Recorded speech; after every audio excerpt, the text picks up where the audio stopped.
century India saw the blossoming of a great intellectual and spiritual renaissance, with leaders of the stature of Raja Ram Mohan Roy, Keshub Chandra Sen, Ishwar Chandra Vidyasagar, Swami Dayananda Saraswati, Ramalinga Adigal, and others. In that period of spiritual rejuvenation of Hinduism appeared an avatar, an incarnation of the divine, Sri Ramakrishna Paramahamsa. His chief disciple, Sri Vivekananda, founded the inimitable Ramakrishna mission and took the message of Sri Ramakrishna and of the ancient rishis of India worldwide. In February 1905, moved by the plight of a few bright students who were destitutes and orphans, Swami Ramakrishnananda, who was heading the Ramakrishna mission in Chennai, founded the Ramakrishna Mission Students' Home in Mylapore.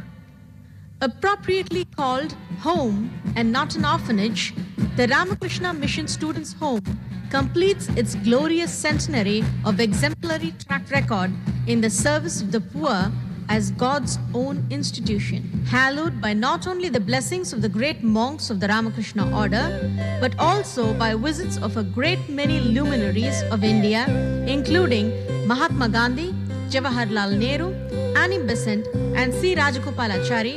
The home can be legitimately proud of the levels of education and character building it has achieved over its century of existence.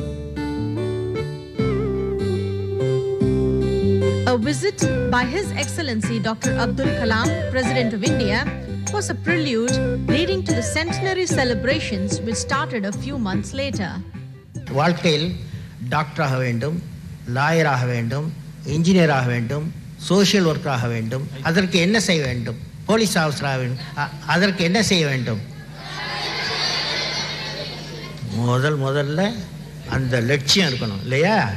லட்சியம் இருக்கணும். அதாவது நான் IPS officer ஆகணும், நான் doctor ஆகணும், political leader ஆகணும். வேணாமா? அரசியல் தலைவராக வேணுமா? யார் வேணும் அரசியல் தலைவர்? யார் இதில் யார் அரசியல் தலைவராக மாற வேண்டும் என்று நினைப்பது புத்திரம் இல்லையா? அது என்ன தப்பு? அது ஓகே. நீங்கள் ஒரு அரசியல் தலைவராக வேண்டும், ஒரு விஞ்ஞானியாக வேண்டும், ஒரு இன்ஜினியராக வேண்டும், ஒரு போலீஸ் ஆஃபீஸராக வேண்டும் என்றால் ஒரு லட்சியம் இருக்க வேண்டும் இல்லையா? முதல்ல ஒரு லட்சியம் இருக்க வேண்டும். ரெண்டாவது, நெற்றி வேர்வை நிலத்தில் விழ உழைக்க வேண்டும். தெரியுதா? ரெண்டாவது உழைக்க வேண்டும். மூணாவது, தோல்வியை கண்டு பயப்படக்கூடாது. In February 2004, His Excellency Shri R. Venkatraman, former President of India, inaugurated the centenary celebrations, setting the tone for a joyous and auspicious year of festivity, when the home rededicated itself to another era of selfless service. The celebrations spread over a year from February 2004. There were several events like seminars, sports, music, elocution competitions, and so on once every few weeks during the centenary year. In the inter-school literary and elocution competitions open to schools in Chennai and neighborhood, the future leaders of India debated and discussed many issues from their own perspectives. அனைவருக்கும் அன்பு தீட்சை அளிப்பதை குருதேவர் ஒருபோதும் தடுப்பதில்லை.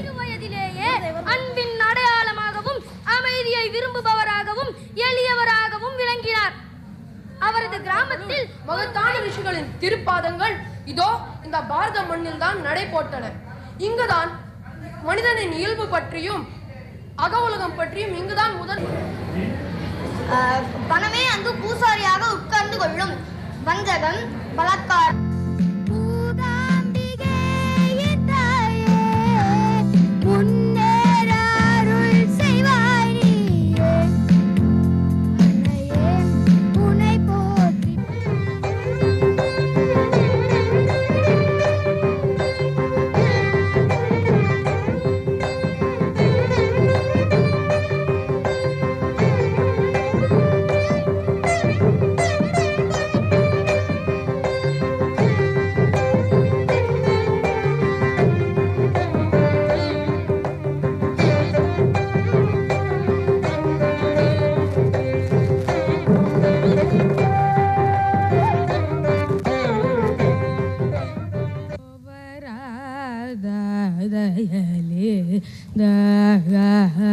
ರಾಮ ಇಕ ನನ್ನು ರೋವ ರಾಧಯಲಿ ಪಮರೆ ಸರಿ ಮ ಪನಿ ಧನಿ ಸನಿ ಧನಿ ಸ ಸರಿ ಮ ಪನಿ ಧನಿ ಸರಿ ಮರಿ ಸನಿ ಧನಿ ಸ ರಿ ಸನಿ ಧನಿ ಸ ನಿ ಧನಿ ಪ ಮ ಪ ಮರಿ ಸರಿ ಮ ಪ ಮರಿ. Faith in ourselves, faith in God. This is the secret of greatness. If you have faith in all the 330 millions of your mythological gods,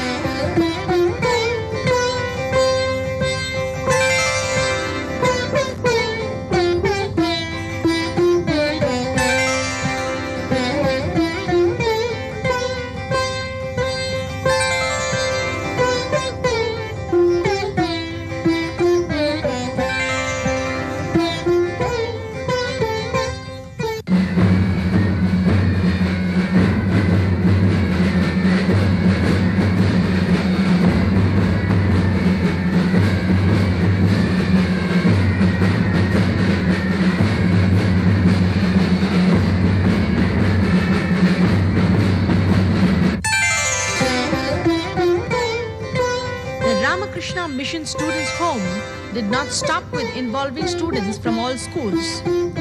There were several sessions of a seminar on education addressed by leading educationists and attended by teachers from schools across the state. The 3-day event was fully hosted by the home with no cost to the participants. This institution, which was started by Srimad Swami Ramakrishnananji Maharaj in 1905 with only 5 students, has now grown into a big institution providing free boarding and lodging and educational facilities to 400 students. In the era of creative turbulence, if we have to match up with what is demanded out of the educational system, the first group of people who have to evolve to catch up with the speed of development are the teachers. If you look into the value education methodologies, the most recent value education methodology that is being cited is the jurisprudence model of value education. The inquiry mind of the youngster is fully satisfied. A teacher is put in the place of a Supreme Court judge, and he allows the students to form 2 groups. He only proposes the problem that is to be addressed by the students. So one group of students will talk for it, and the other group of students will talk against it. Education has 3 components. I mean, this is generally understood. Components are knowledge, know-how, and character. Knowledge has to do with relating what you already know to what you're learning. Know-how has to do with utilization of knowledge purposefully. It has to do with organization of knowledge. Third component is character. This is where most of us educationists are completely at a loss. We don't know how to communicate character. As you all know, we started with a Gurukula system of education, which was extraordinarily good, but it was very exclusive. It was restricted to a very small fraction of the society. Up to the point of monastic education and Gurukula, the emphasis of the 3 components of education that I mentioned was on character. I think this changed with the Industrial Revolution. The Industrial Revolution suddenly required mass production of graduates with knowledge, a lot of knowledge and some know-how. 50 years ago came the Information Revolution, and now you had to maximize information, which was the paradigm of the new educational system. Luckily for us, the Information Communication Revolution came together, so you have connectivity, you have the search engines, and much to teachers' regret, the students have access to the internet. A Google search produces much more information than you and I can answer. The teacher ratio realistically is 1:175 at the moment. At that rate, you're not going to be able to educate a large number of people. You have to go use technology, you have to put courses on the web, and this is even greater cause for concern in character building. Because I don't know how a computer will ever build character in your child. The student should be involved in what he is learning, and after he has learned something, it should change his life. For example, if you learnt Darwinism, you learnt about evolution, it should change the way you look at the species on Earth. It shouldn't just be a academic quantity that's in the textbooks that will appear in the 3rd question in the examination. I think it's our responsibility to build character in our students. I think knowledge and know-how now can be collected from the internet to a large extent. The most important quality to build in our students is character, and finally the ability to learn. Swamiji called the education, right type of education, effective education, as the panacea for all our ills, be it physical, be it social, economical, political, moral, or even spiritual. He also said, what I want is muscles of iron and nerves of steel, inside which dwells a mind made of thunderbolt. In India especially, we used to believe, and we do believe even now also, that if you develop your brawn, your muscles, you will not be able to develop your brain. Swamiji's education, man-making education, wants that our young people must study during the time of study, play during the time of play. Swamiji wanted this man-making education and character education, secular education and spiritual education, what in our scriptures called paravidya and aparavidya. Both must go hand in hand. Both must be imparted to our students so that our students will grow truly in the traditions of our rishis. And Swamiji was always very much proud about our 5,000-year-old culture. Education, according to Swamiji, is a process of discovery. It is not a process of inventing, but discovering something which is already within you. It is a process in which you uncover, you manifest a personality which is committed to some higher ideal or goal in life. We have to train up the children in such a way that they are able to bring their own intellectual brilliance. It is not that you add anything to their intellect, you make it sharpen, you make it come out. Development of inner capacity to say yes to right things and no to wrong things is the very purpose of education. We must learn how to discriminate, how to develop viveka. In one place, Swami Vivekananda said, if I had to do my education once again, I would not study facts at all. I would develop the power of concentration and detachment. And then, with a perfect instrument, collect facts at will. Education is a much broader thing than just getting into an educational institution. Education is the training by which the current and expression of will is brought under control. People, especially the children, do not do what is told to them. They do what is shown to them. You might tell them many things, but until your example is there to back it, they would not take it seriously. Teachers, therefore, must be very careful. Out of hundreds and hundreds of students, only a few come up as a painter, as a musician, as a scientist, as a sportsman, so on and so forth, because they have used the body, mind, energy to develop the intellect. When he was brought into the Calcutta jail for the trial, for the judgment, Gandhi comes all alone with two soldiers side by side, the Chief Justice of India, a British man at that time. He comes and stands in the court, and just before reading the judgment, to the surprise of everybody, the Chief Justice of India stands up, greets Gandhiji, does namaskaram to him, then sits and declares the judgment. That is the command of the personality. So who is carrying that book?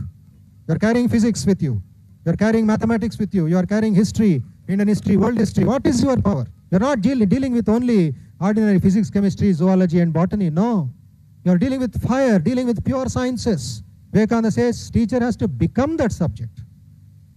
That's why I tell, when you are entering the classroom, absorb yourself with physics knowledge. You are a physicist. In the hostel, when I was there, the boys used to tell me, Swamiji, I am feeling bored. They will tell evening 5 o'clock. I said, what do you mean by bore? In the Johnson's English dictionary, there was no word called bore. Boring means you are, I said, what? You are dealing with science, open your textbook, electricity, heats, mechanics, so many things are there. You are dealing with history, world history, Indian independence. How can you feel bored? Then I calculate, there must be something wrong in communication with the teacher also. Either she is also bored and conveyed the boredom to the student. There is no wholeheartedness. There is no wholesomeness. You are dealing with what you are communicating. Become. Religion is being and becoming. Becoming is important. Grana should flow like milk and honey. It should percolate. Change your method. Don't go on in the same radical, ordinary method, lifeless. Education is bringing out the perfection. So how you are teaching depends on your innovativeness, creativity. Vivekananda says, I want infinite energy, infinite strength, infinite courage, infinite action, he says, infinity. Then what stops you from being infinite? Your own mind. Manayeva manushyanam karanam bandha mokshayo. Mind alone is the cause of man's freedom, man's bondage. You are limiting your personality. Mahato mahiyan, become bigger than the biggest, greater than the greatest. Accommodate as much as possible. You are dealing with students, raw students. They come from different backgrounds, different temperaments, different tastes.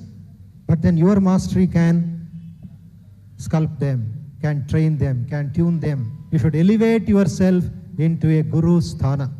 Elevate yourself by your effort, by your sadhana. Then you become a real teacher. Today, education means only two things. One is competition and the other one is commercialism. Now what is this man making? It is the development of all the potentialities which every man is naturally endowed with and which distinguishes man from animals. எதிர்கால சந்ததிகளை உருவாக்குவதில் இருக்கின்ற மிகப்பெரிய பொறுப்பு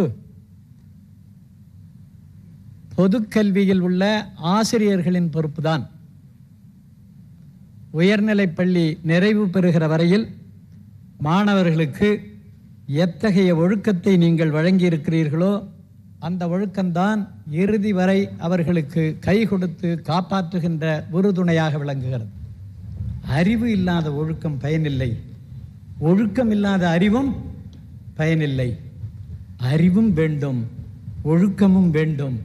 ரெண்டும் இருக்கும் பொழுதுதான் வாழ்க்கை சிறக்கிறது. கற்பிக்கின்ற ஆசிரியர்கள் சில நேரங்களிலாவது மாணவர்களை தன்வயப்படுத்தி இருக்க வேண்டும். ஆஹா, இப்படிப்பட்ட ஆசிரியர் எனக்கு இருக்கிறாரே என்று அவன் பெருமைப்படும்படியாக ஏதாவது ஒரு கட்டத்தில் நாம் ஒரு சூழ்நிலையை உருவாக்கி இருக்க வேண்டும். நம்ம கல்வியெல்லாம் மனிதனை மனிதனாக்க பயன்பட வேண்டும். அந்த வழியில் அந்த சிந்தனையை தூண்டுங்க, அது போதும். படிக்கிற படிப்பு தானே வரும். மற்றவற்றை மறந்து புத்தகத்தை மட்டும் படிக்க வைத்தால் அந்த படிப்பு பயன்படாது.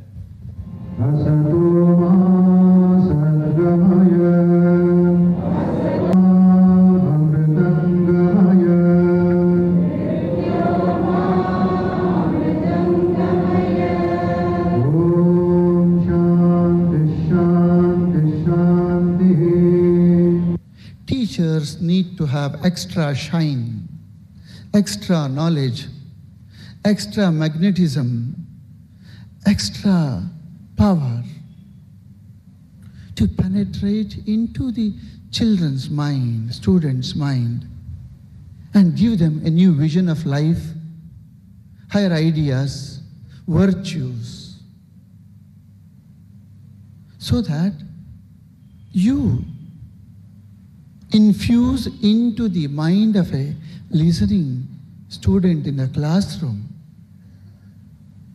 some inspiration to achieve greatness in life along with the knowledge input, service, science, spirituality, culture, character and concentration. They are the cornerstones of Swami Vivekananda's ideas on education. A teacher must love his students. If you find that you are not able to love your students, you must change your attitude. And if you find that you are not able to change your attitude, you must change your job.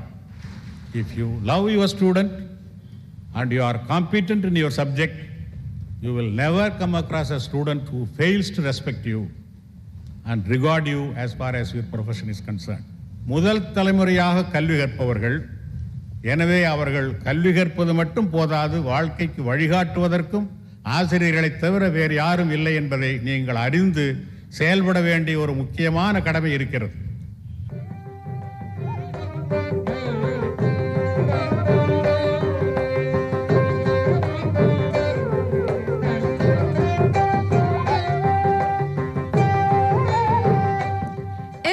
about the celebration was not verbal, and academic youth activities, including inter-school sports with district-level participation, was an important component, with VIP guests distributing prizes.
Highlight to be expected in the home was the devotees convention, which attracted wide participation with intense spiritual fervor.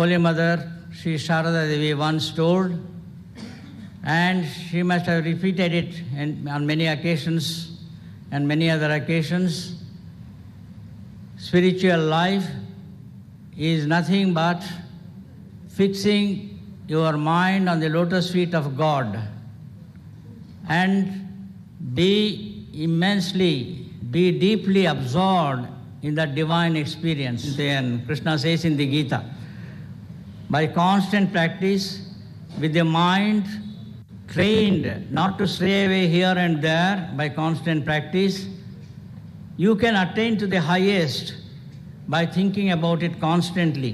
சாதாரண மனிதனாக நாமும் இறைவனை அடைய முடியும். இது யாரோ reserve பண்ணது சில பேர் மகான்களுக்கு மட்டும் இல்லை. சாதாரண பாமர மனிதன் என்பவனாலும் இறைவனை அடைய முடியும். இந்த ஒரு நம்பிக்கையை ராமகிருஷ்ணர் தருகிறார். பக்தன் என்பவர் யார் என்றதுக்கு ராமகிருஷ்ணர் சொல்றார், யார் ஒருவன் இடைவிடாமல் இறைவனை நினைத்து கொண்டிருக்கிறானோ அவனே பக்தன். ராமகிருஷ்ணன் முதல் மொழி அமிர்தத்தை வீட்டில் வைத்திருந்தால் போதாது. ஏன்னா சைவ திருமறைகளை அந்த கண்ணாடியை பெட்டி வச்சு அப்படியே வச்சுடுவாங்க. 12 வச்சு நடராஜர் சன்னிதியில் அப்படியே அது திறக்கிறதே கிடையாது. அந்த மாதிரி இல்லாமல் அமுத மொழிகள் என்பது கையில் வீட்டில் இருந்தால் போதாது, கையில் இருந்தால் போதாது, படித்தால் மட்டும் போதாது, ஜீரணமாக வேண்டும். ஸ்தாபகாய ச தர்மஸ்ய சர்வதர்மஸ்வரூபிணே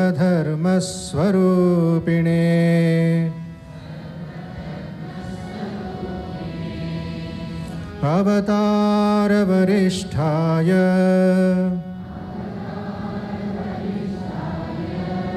रामकृष्णाय ते नमः।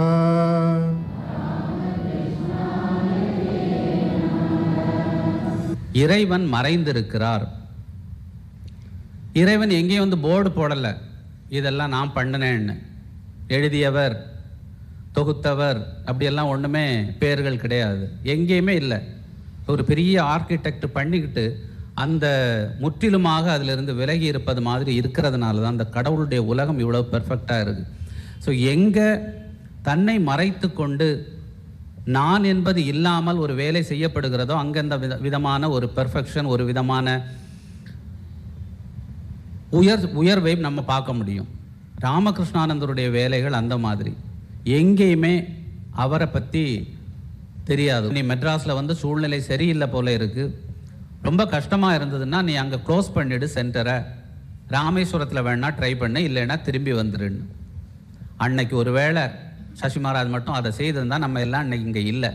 அதனால தான் சொன்னேன், அயம்மே ஹஸ்தோ பகவத் தரக. அவர் அதை செய்யலை, கடைசி வரைக்கும் போராடுறது தான்.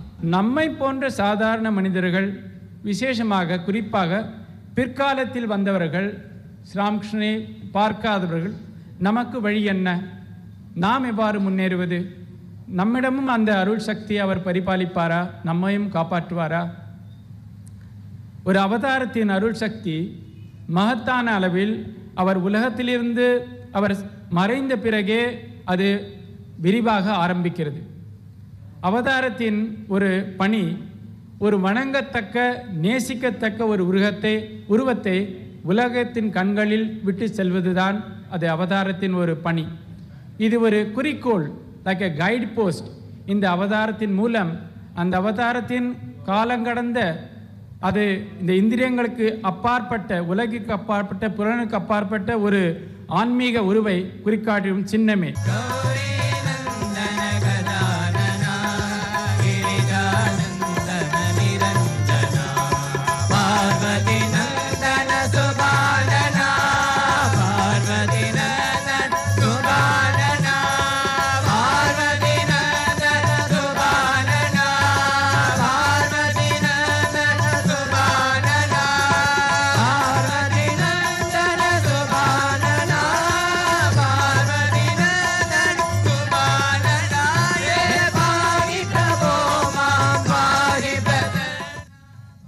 மகாபுருஷர்கள் வாழ்வது ஒன்று, வாக்கு ஒன்று எல்லாம் கிடையாது. அதெல்லாம் நமக்கு தெரியும், எங்கே வாக்கு கொடுப்பார்கள், எங்கே வாக்கு சேகரிப்பார்கள் என்று. இங்கே மகாத்மாக்கள் வரும்பொழுது என்ன சொல்கிறார்களோ, என்ன சொல்ல வேண்டுமோ அதை செய்து முடிப்பார்கள், செய்து காட்டுவார்கள், நம்மை செய்ய சொல்லி அழைத்து செல்வார்கள். எளிமையான, பணிவான, அடக்கமான, ஆனால் ஆற்றல் மிகுந்த, மென்மை ஆனால் வஜ்ரம் போன்ற உறுதியோடு கூடிய, கொள்கை பிடிப்போடு கூடிய, உயர்ந்த லட்சியத்தை அடிப்படையாக கொண்ட ஒரு வாழ்க்கை நான் வாழ்ந்து காட்டுகிறேன், அதன் பின்னணியிலே நீ என் பின்தொடர்ந்து வா கண்ணா. அதுதான் என்னுடைய வாழ்க்கையும், அதுதான் வாக்கும், அதுதான். பெண்கள் கவனிக்க வேண்டும். இத்தகைய ஒரு சாதாரண நிகழ்ச்சியில் கூட அன்னை நமக்கு முன் உதாரணமாக திகழ்கிறார்கள். பெண்களே, சுதந்திரமாக சிந்தியுங்கள், சுயமாக முடிவெடுங்கள், உயர்ந்த லட்சியத்திற்காக அது இருக்கட்டும். அல்ப விஷயங்களுக்காக, சில்லறை போக்குகளுக்காக இருக்க வேண்டாம், சில்லறைக்காகவும் இருக்க வேண்டாம். உச்ச துணையாய் உணவு உடை இடமளித்து கண்ணின் மணியாய் காத்தே உயர்த்தேடும், கண்ணின் மணியாய் காத்தே உயர்த்தேடும் மாணவர் இல்லத்திற்கு வாருங்கள், அதன் மாண்பினை புகழ்வோம் வாடுங்கள். தெய்வீக அம்சத்தை நாம் மறுபடியும் மீட்க வேண்டும் என்றால் நாம் என்ன செய்யணும் அப்படின்னா, நம்மிடம் என்னென்ன இருக்கு என்பதை நாம் கவனிக்க வேண்டும். 3 மிக முக்கியமான அம்சங்கள் நம்மிடம் இருக்கின்றன. இந்த 3ஐயும் நாம் சரியாக பயன்படுத்தி கொண்டால் முப்படை தளபதி நாம இருப்போம். திரிகரணங்கள், கை கால் எல்லாருக்குமே இருக்கு. அதே மாதிரி சிந்திக்கக்கூடிய மூளை எல்லாருக்குமே இருக்கு.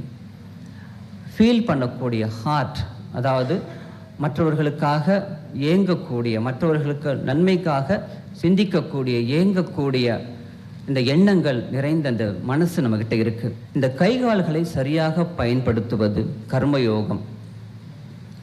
இந்த மூளையை சரியாக பயன்படுத்துவது ஞான யோகம்.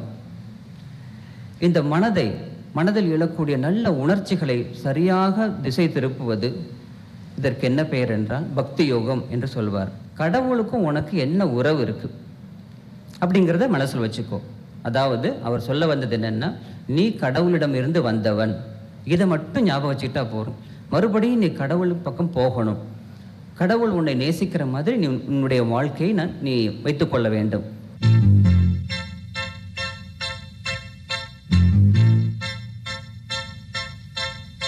The Ramakrishna Mission Students' Home is not merely a residential school for orphans and destitutes, now housing about 400 inmates. It has a wing which functions as a polytechnic institute imparting vocational education.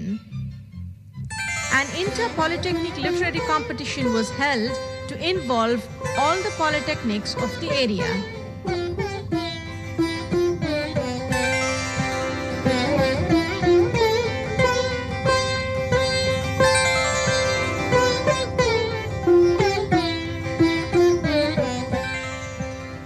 The world can be good and pure only if your lives are good and pure. It is an effect and we are the means. Therefore, let us purify ourselves. Let us make ourselves perfect. அப்படி என்றால் பொருள் என்ன? ஒருவன் எவ்வளவுதான் கல்வி கற்றவனாயினும் மக்களோடு பொருந்தி அவர்களோடு சரிசமமாக வாழ வேண்டும் என்பதே கல்விக்குரியவரின் ஒழுக்கமாகும். அகச்சுற்றுச்சூழல். இந்த சுற்றுச்சூழலிலே சுற்றுச்சூழல் மனிதனை மாற்றுவது, சுற்றுச்சூழலை மனிதன் மாற்றுவது என்ப கருத்தும் உண்டு. ஒரு மனிதன் ஒரு இடத்திலே வாழ்கின்றான் என்றால் இடத்தில் உள்ள கூறுகளின் படி அவன் மாறினால் அது சுற்றுச்சூழல் மனிதனை மாற்றுவது. In which space shuttle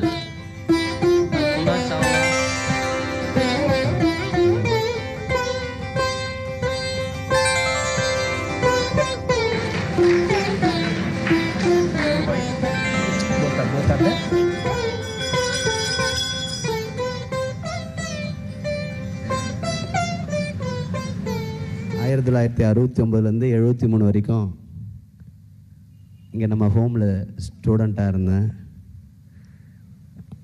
இந்த ஹாலுக்குள்ளே நுழைஞ்ச உடனே என்ன அறியாமல் ஒரு படபடப்பு. அங்கே முதல்ல காந்தி ஸ்டாச்சு இருந்தது, இப்போ குரு மகாராஜ் ஸ்டாச்சு இருக்குது. அங்கே உள்ளே நுழைஞ்சதுலேருந்தே எனக்கு இன்னும் அந்த படபடப்பு இருக்கே தவிர என்னால் இன்னும் நிதான நிலைக்கு இன்னும் வர முடியல. நான் அரசியல்வாதி. அநேகமாக நம்முடைய ஹோமில் படித்ததுலேயே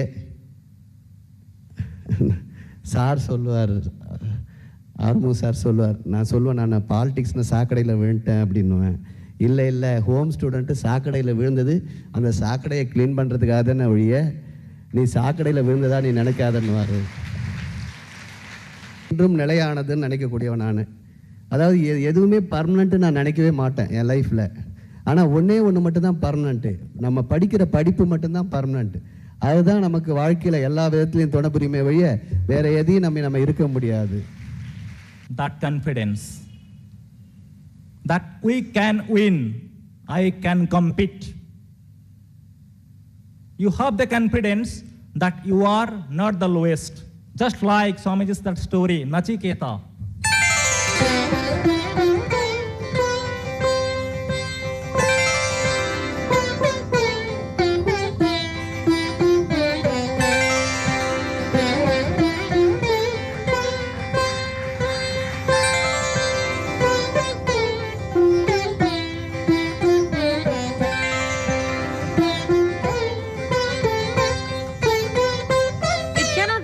Study and no play for these polytechnic students. Indeed, an inter-polytechnic sports meet attracted wide participation from several institutions in and around Chennai.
शान्तिः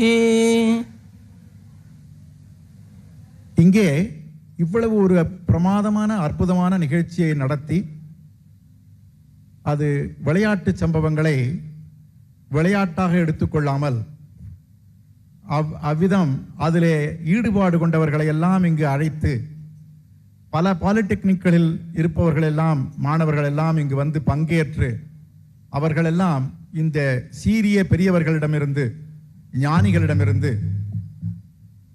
கடவுள் அம்சமாக விளங்கும் பரமஹம்சர் அவர்களிடமிருந்து ஆசி பெற்று இந்த இடத்தில் விளையாடி பரிசுகள் வாங்கி இருக்கிறீர்கள்.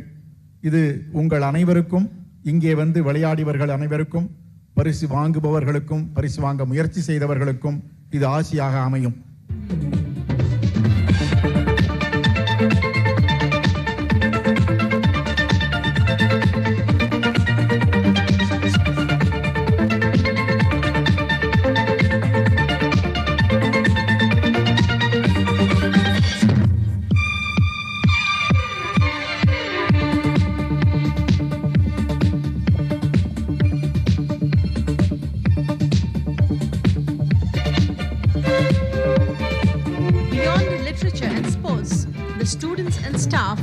Expressed their social concern for one of the biggest problems of India, poverty.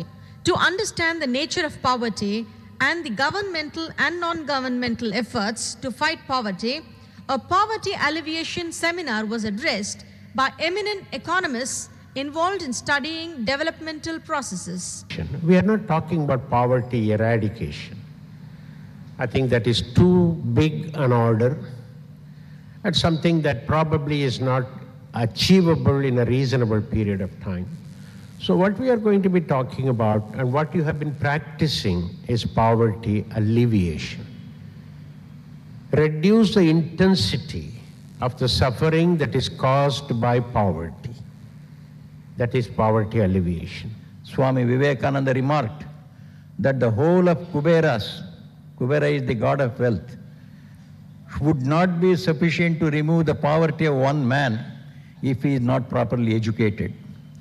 Thus, poverty alleviation has to consider means to educate and motivate people for overcoming their handicap. Later, when he returned to India, he advocated to the young men of India, feel my voice for the suffering millions. This is Swami Vivekananda's key to poverty alleviation. It is the heart that achieves even the impossible. The fact that by the mid-70s, the politicians began realizing that in a mass democracy based on universal adult franchise, the poor happen to be in the majority, not the rich.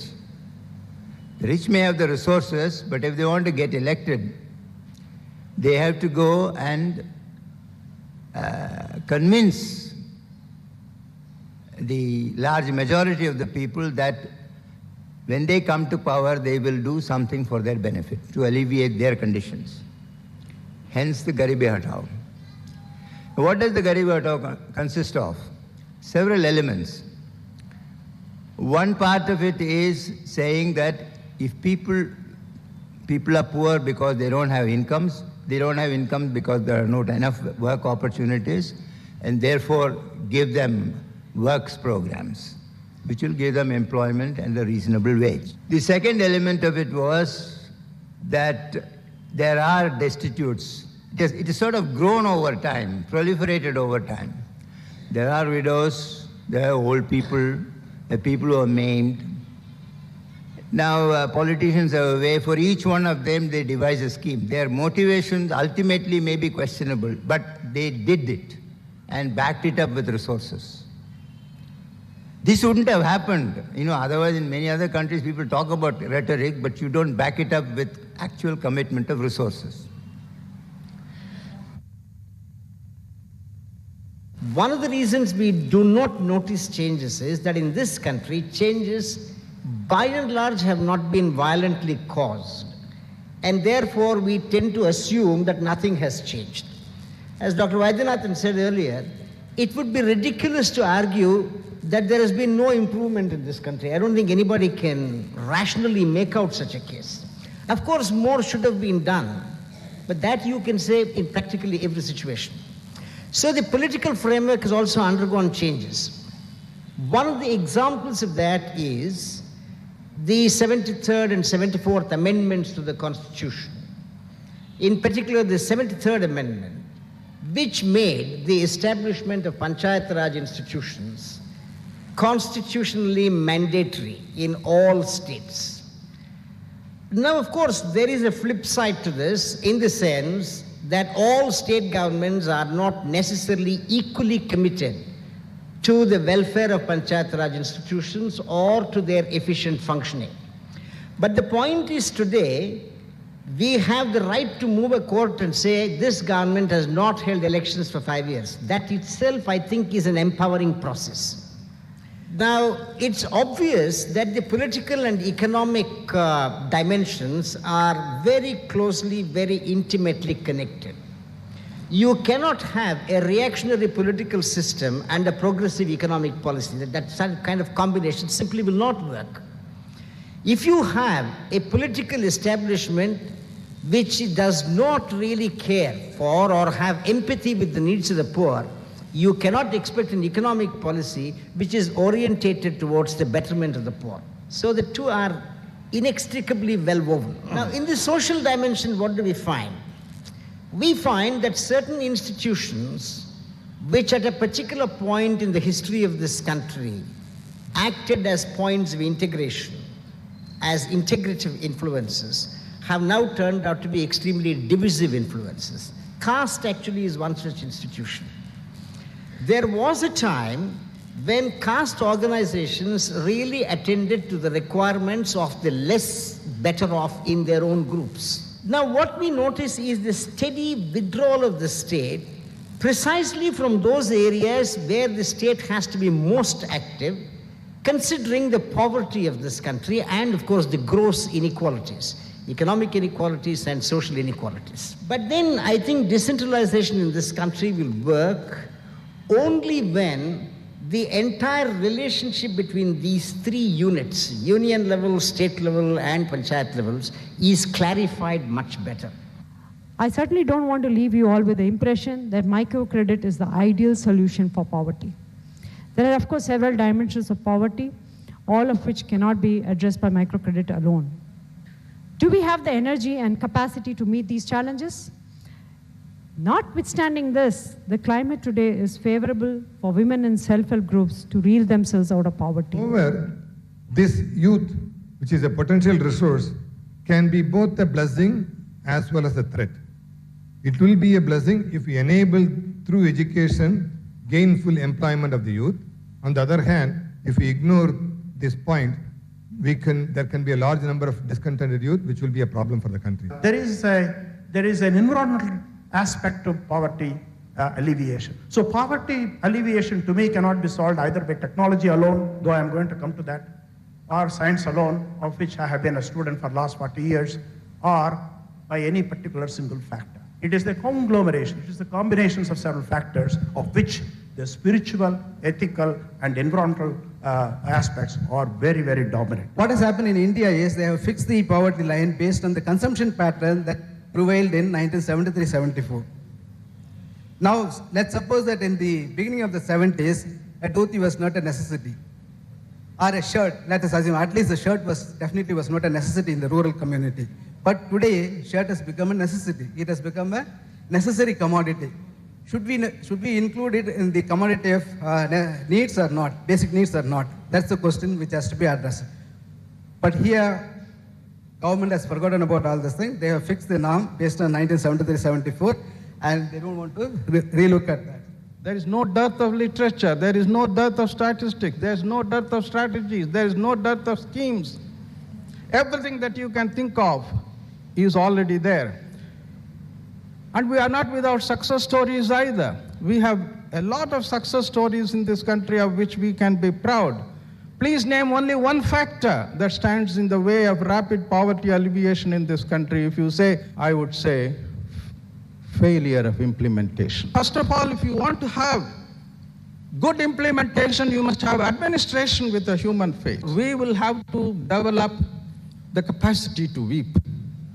We must have the capacity to feel. We must have the capacity to identify ourselves. The problem in poverty alleviation is the leakages. A lot of money is spent.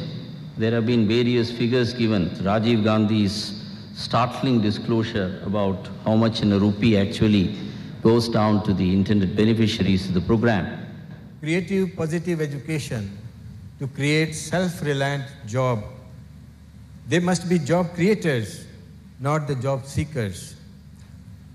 Skill training in agriculture and allied subjects, because 80% of our people live in villages and they are agriculturists mainly.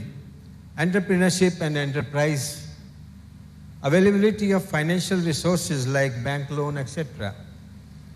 Health education and family planning, social awareness and value education, practice of thrift habit or contentment. There should be a progressive decentralization of authority and finances from the central to the state to the local and to the sub-local levels. Thirdly, in all this, there must be a very active two-way flow between the governmental agencies and the NGOs. Can any celebration be complete without music and cultural shows? The annual Navaratri celebrations merged with the spirit of the Centenary when eminent musicians performed every evening. That the students and staff participated with exuberant enthusiasm was so apparent.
कूजन्तं Ram रामेति मधुरं मधुराक्षरम् आरुह्य कविताशाखां वन्दे वाल्मीकिकोकिलम्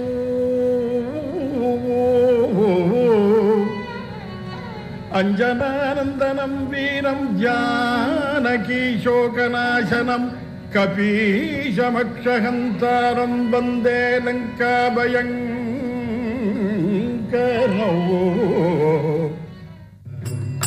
सज्जन मनोभिराम सज्जन मनोभिराम जगदभिराम सज्जन मनोभिराम जगदभिराम परात्परं Shri Rama Jaya Rama. As orphans, they may have lost their mortal fathers and mothers. As destitutes, they may have lost the support of their immediate relatives. But blessed are these children by the Divine to come under the benevolent eye of Ramakrishna Mission Students' Home, as it is appropriately called home, not an orphanage. Showers of love bring them together, give them the will to succeed, the enthusiasm to live, the joy to share, the attitude to study, the humility to pray,